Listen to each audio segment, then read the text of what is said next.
Welcome to the Lift Your Story podcast with guest Sam Thiara, speaker, author, and consultant. Hi, everyone. I'm Lorianne. I am that gal from Toronto, Canada, and I'm with. I am that guy. I am Roy Miller from Dallas, Texas. Welcome to our Lift Your Story podcast. In this episode, we welcome Sam Thiara. Thank you so much for being here. Welcome. I appreciate it. And thank you for the opportunity to share today. And I hope that there are some nuggets of insights for your audience. Well, to start off with, Sam, I'd like to ask you, your tagline, I love this. Everyone's life is an autobiography. Make yours worth reading. I think that's a really great tagline. How did you come up with that? It's what I live by. And the realization is that we are all living stories. And my realization is that that tagline really just captures the essence of, there are chapters we're creating. Every single day, there are words, paragraphs, and we are living stories. So I just remind people that, you are an autobiography. Now, it doesn't mean go out and do dangerous things and then say, okay, I nearly died, but it's a great story. It's just the simple things in life that sometimes people feel aren't important, but I just want them to know that the story is important. They are important. Yeah, I think it's great. It makes you sit back and think, I don't know, is mine really worth reading? Roy, your story is worth reading. Okay, so tell us a little bit about what you do. Sure. I think the easiest way for me to describe it is there are 5 things that guide and direct me in life. And when I came up with these 5 things, clarity emerged. Servant leadership, story sharing, activator igniter, champion enabler, and community do-gooder.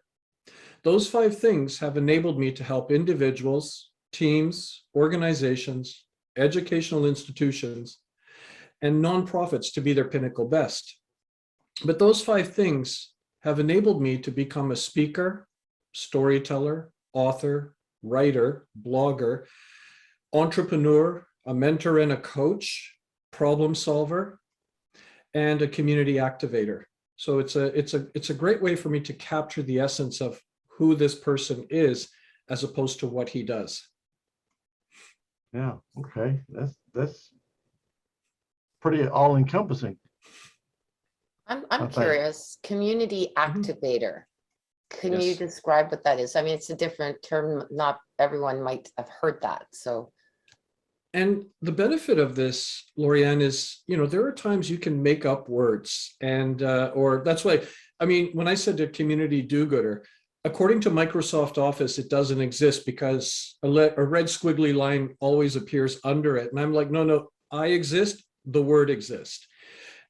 Community activator means that over the last 25 years, I would say, I've worked with about 50 nonprofits by now.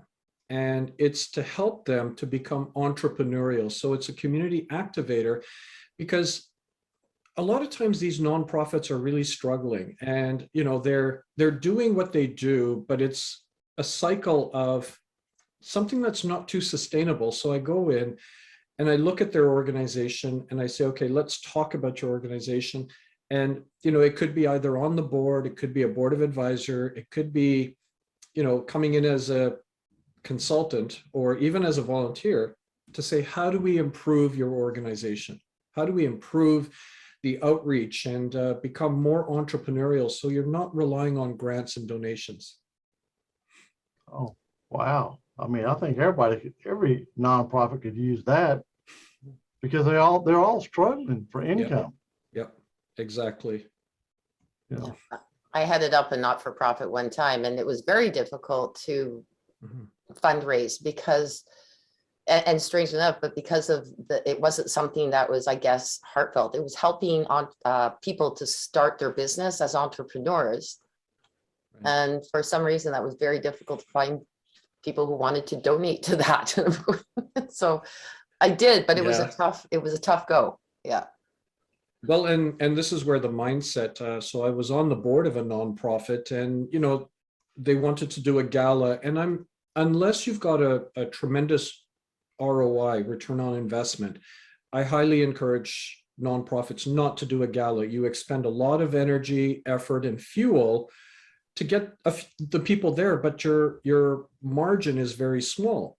Instead, for that nonprofit, what I said was, I mean, they had already arranged the gala, so I wasn't going to come in and rain on their parade and say, no, stop it and this and that. I participated, I got involved. But then I came up with an idea that I said, instead of a gala, or here's another idea, why don't we hold an event? And an event where we invite young professionals and startups to medium-sized enterprises. And we bring in 3 guest speakers. One guest speaker is, why should I be on a board? What does it mean to be on a board of directors, board of advisors? Because a lot of young people want to be involved, but they're not sure what it means to be on a board. The second speaker would have been about, how to make these nonprofits entrepreneurial. And we would also invite nonprofits to this as well.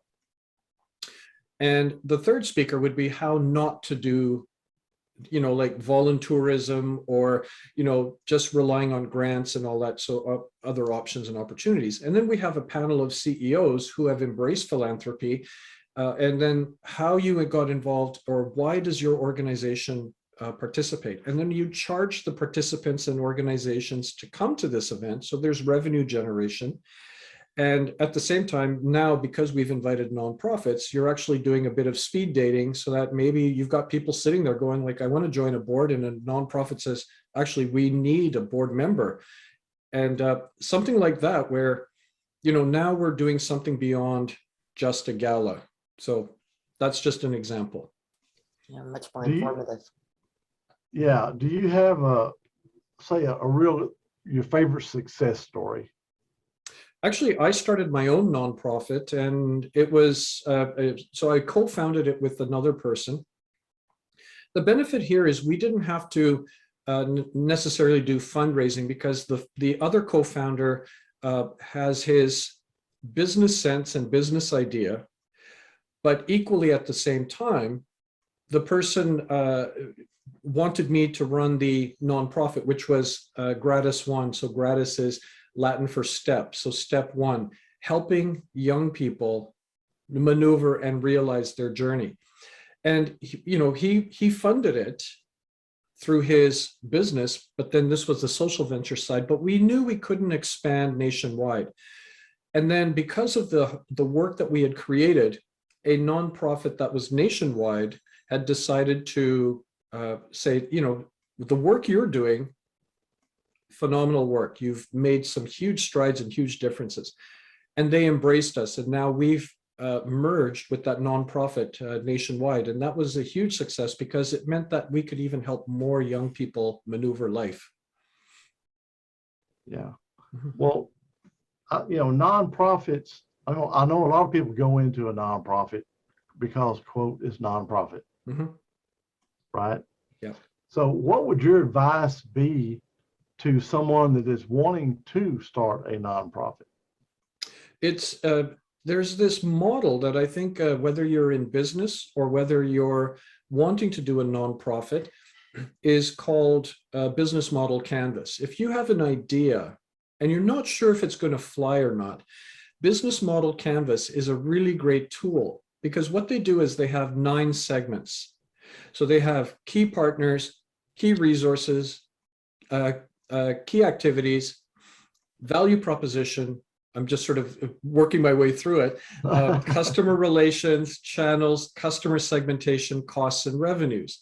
And what you do is you either put it on the floor and you use cards, cardstock, or you do it on a wall. But the idea is you start filling in the blanks. So if you're thinking of a nonprofit, who are your key partners? Who do you need to build a relationship with?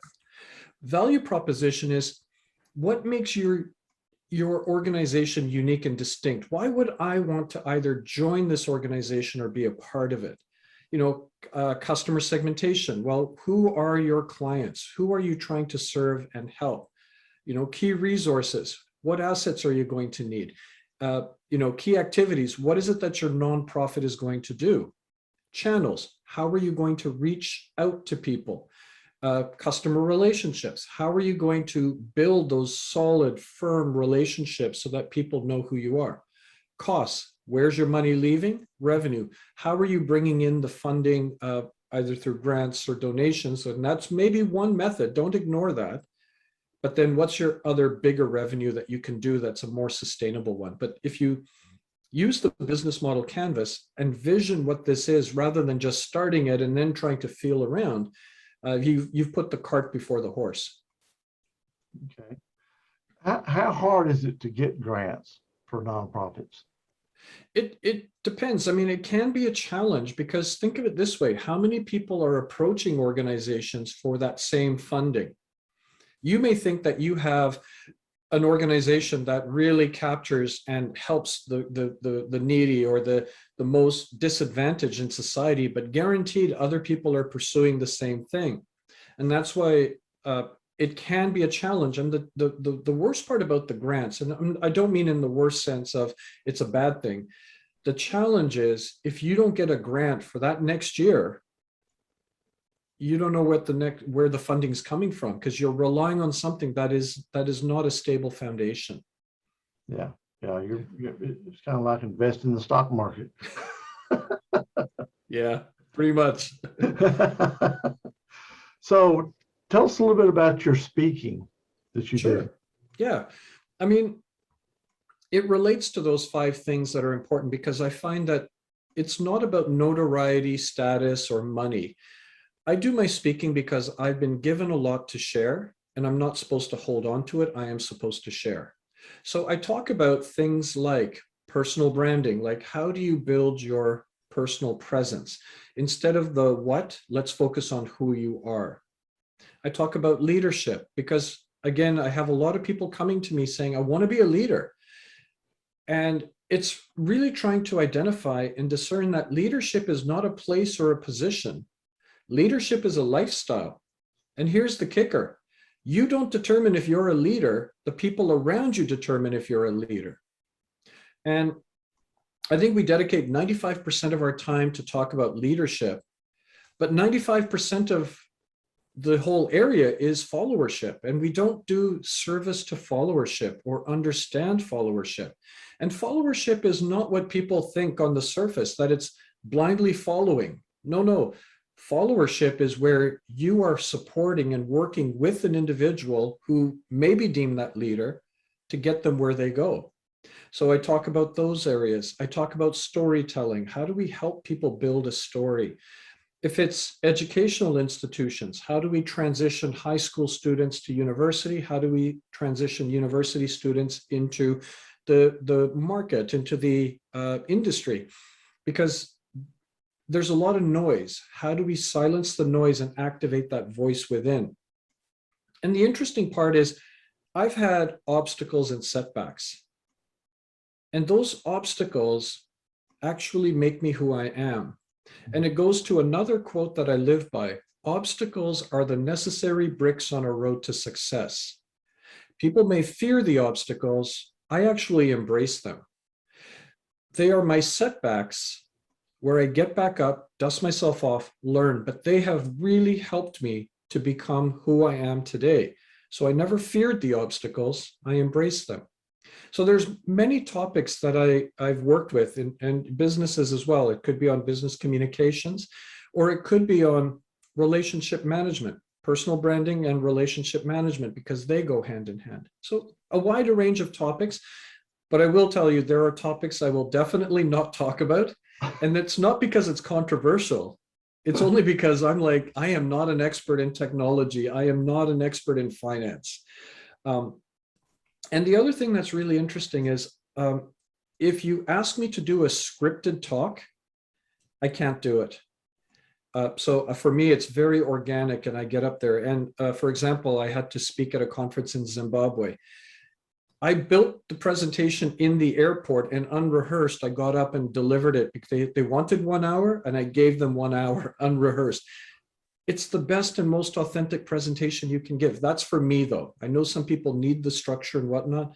I just tell me what you need, tell me what the audience really hungers for, and I will build it and then deliver it. Wow. It's interesting you mentioned obstacles because, you have them, but you were able to overcome and succeed. Like you said, you got knocked down, you got up, dust yourself off and went forward. You know, for a lot of people, that first obstacle, they just stop. I can't do it. It won't work. Yeah. And they don't take that next step. No, and one thing I'm going to show you, and I'll describe it as well, is when I graduated university, these are my rejection letters from 86 companies who said, we don't have a job for you. Good luck. And we don't know what you're looking for. The size of these letters, like it literally is like the size of a brick. It probably weighs about as much as a brick as well. And I mean, but I will also say, Roy, that every single letter became a nail in my coffin of self-confidence because, you know, when you graduated university back in the day when I did, the idea was the jobs were waiting for you. And I went forward with business and political science to say, okay, who's lucky to get me? And I sent out 12 letters and I was waiting for them to get back to me. And a letter arrived and I opened it and it said, well, sorry, we don't have a job for you, but good luck. And then I thought, well, that's okay. You're not lucky. I'm going to send 3 more letters. And those letters, actually, it became like the tide. The more letters I sent out, the more letters came back. And all of a sudden I realized it's not who's lucky to get me. It became, am I lucky to get a job? And the thing is, I did get my first job. It was a government entry-level job, so business and political science. So I finally got it. Somebody gambled on me. I was a janitor in a hospital, mopping floors and emptying rubbish bins. And going into that job, it's an obstacle, right? Because you have a degree on your wall and all the noise of people saying you wasted your time. You didn't need a degree for this. Do you know that there are 3 valuable life lessons that I got out of that still carries me to who I am today? My father said, and this was the first lesson, I don't care what you do, but you always have to put the best effort forward. And do you know what? There was no floor cleaner than at the end of my shift and no rubbish bin left full. I pulled that to who I am today. Anything I do, I pour my heart and soul into it because it has to line up to those 5 things I talked about earlier. The second valuable lesson, there were times that I would get on the elevator with nurses, doctors, and administrators, and I'd be ignored because you're a janitor. We have nothing in common. You know, we're professionals, you're a janitor. They didn't know my story and they didn't really want to know my story. I know what this feels like. I know what it feels like to be ignored. I will never treat people like that. I will talk to everybody because of their story. And Roy, it goes back to that quote about everyone's life is an autobiography, make yours worth reading. And the third valuable lesson I got was, I'm not going to look at this as a poor me and I'm doing this job and whatnot. I said, I'm going to walk into this job and I'm going to learn because there's something here that's going to help me in the future. And what I realize is at anything that we do in life, we can learn valuable lessons that carries us forward. And the interesting thing about this brick size thing of letters is that do you realize if one of these letters would have materialized, I wouldn't be with you today. My life would have gone in a different trajectory. And the second thing is I look at these letters and many of these companies no longer exist, but I still do. I outlasted these companies. And we have to realize how resilient we are. You know, it's interesting. You mentioned, you know, not thinking you're better than anybody else. When I was young, just starting my career, because I was in construction, and this guy that owned this company, the owner of the company, general contractor, when he came on a job site, he went to every person on the job, shook their hand, told them his name, said, I'm glad you're here helping us build this project. I mean, the guy, the labor, it was just throwing trash. I mean, to the foreman, the superintendent, everybody. He always made a point to talk to every person on the job, tell them he appreciated them, the work they were doing. And I thought, man, that's really amazing that this guy would do that, just talk to everybody. He earned your respect. He definitely, and a lot of people's respect, a lot of people's respect. Yeah. My father was very much like that. He started at the very bottom as a summer student, and then he made it in management, then he became a general manager. And I remember one summer I did work in the factory and I loved watching it. He would go around and he would speak to everybody in the factory. And they just loved him. And I don't think there was anybody, even they didn't know when I was his daughter. So that was a good thing. So I was actually hearing it from people who didn't know that I was his daughter. So I was very proud, and I got a lot out of that. Well, I didn't know. My son, one of my sons went with me one time on some job sites on the weekend. And I never even knew this. That's back when he was in high school. He's 46 years old now. But anyway, he told me, he said, Dad, he sent me a letter for Father's Day, actually. And he told me, he said, Dad, I remember going after that job in Arlington with you that Saturday and seeing how those guys respected you. Mm. He said, I was so impressed that they respected you that much, and I never even thought anything about it. I'm just dragging him along, but it made an impression on him. Yeah. No, and you never know where these emerge from. Even yesterday, I taught my first class live and in person. And instead of just standing in the room without a mask on, I then put my mask on and I started walking around the room, just as people were walking in. And I'd say, how are you doing? How are you feeling? And, just making it so that we're breaking down these barriers. I'm up here on stage and you know what, you're down there. I'm going to tell you what you're going to learn today. It was more of going through and making sure I meet with them. During COVID, I wound up, there was a number of students who just basically said, we're, halfway through our first year, we just finished our first year, but we haven't even been on campus because it's been online. And, we're nervous. We don't know what it's going to be like. Well, I said, I'll tell you what, I'm coming up, and I did this on 2 Saturdays. I said, I'm going to come up on campus. We're going to be socially distanced, we'll mask, and, buy yourself some tea. Let's sit down and have a conversation. And then I'll give you a tour of the campus. And they were like, really? Seriously? And I said, yeah, no, I'm going to be here. Maybe, hopefully you show up. And they did, a number of them did show up, and it was great because they said it really removed anxiety. Now, I will share. Last Thursday was my first day on one campus. Yesterday was another day on one campus. But on Thursday last week, I actually was really concerned and nervous about going in front, finally, after a year and a half of online teaching, now going in person. But it was my colleagues, and they said, don't worry, you'll be fine, you'll be fine. No, I said, you don't understand. It's not COVID, and it's not the teaching bit. I don't know if my clothes are still going to fit. That's what I was worried about. Hey, if I'm coming in, if I'm the COVID pounds, if I'm coming in with like my sweats on, exactly what's happened. And they started laughing, and it just really breaks the ice, But my clothes did still fit, just for the audience. Yeah. We've heard a lot of COVID stories. Yeah. Yes. Actually, just if I may share about COVID, one of the things I do share and I do talk about is how we need to care. COVID has impacted everybody. And what CARE stands for, and this is what I share at conferences or my classes and things, is collaboration, adaptability, resilience, and empathy.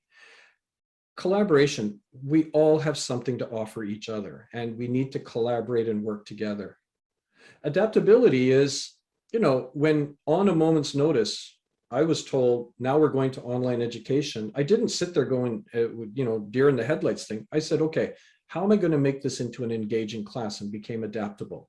So we need to be adaptable, and we have to continue to be adaptable. Resilience is this whole idea that this isn't over tomorrow, next week, next month. This is a marathon. How do we build the resilience in so we can emerge out of this stronger? And the last one, which I think is also equally as important, is empathy. We need to show care and compassion to each other. You don't know what people are going through, so let's show more empathy in the world. But there is a need for us to care. Oh, definitely. Definitely. Well said. So, Sam, how can our listeners reach out to you? Well, I mean, I always say my website and blog is there. There's about 180 blog posts about life and career. It's www.sam-thiara, thiara.com. But you can also find me on LinkedIn, Instagram, and Twitter. Okay. And you're an author as well. So no, they've said to get TikTok, and I've still got to think about that. My I've daughter hired a told me young- to do it. She says, Mom, you're missing out if you don't do it. She's 27. I thought if my daughter could tell me to do this, I can do this. So I started first by just watching it and then started posting. And I don't have a lot of followers, but we get like 450 to 475 views, better than Facebook. And the fun thing is you post and then you take about 15 minutes to also watch the other people's stuff. So, okay, And maybe now. I know it sucks you in. I've just hired a student of mine, and exactly for that reason. And she was like, "Sam, you got to get TikTok." I'm like, "Okay, let you carry me, hold my hand, and walk me into this." That's fun. So, Yes, Sam, yes, Roy. where can you have some books out? Yes. Where can they get your books? So you can go to my website or Amazon. One book is about personal storytelling, and that emerged out of a TEDx speech that I did on discovering the extraordinary in the ordinary. And that book is about how people can build stories, personal stories. The second book was about my journey to India to find my ancestral roots with just a faded photograph and very little information. And in the process, it was also about finding myself. And that one is called Lost and Found, Seeking the Past and Finding Myself. Oh, wow, that sounds interesting. yeah. Well, especially with COVID, we don't travel. Like the book about India, you're literally with me traveling. And, one of the people who just actually, she is an endorser of the book and just loved the book. She wrote a quote and people said, "Are you kidding? Did she go with you on this journey?" And it was Biff Naked. So Biff Naked thoroughly loved the book. She's a singer and songwriter, iconic Canadian. The quote she put, people are like, "Wait, did Biff go on the trip with you?" And I'm like, "No, but she really loved the book." That's cute. Okay.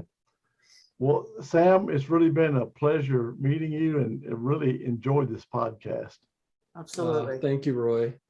Thank you, you. Lorianne. I appreciate being here, and I just hope that there are some nuggets for your listeners. And Okay. I appreciate the opportunity to share today.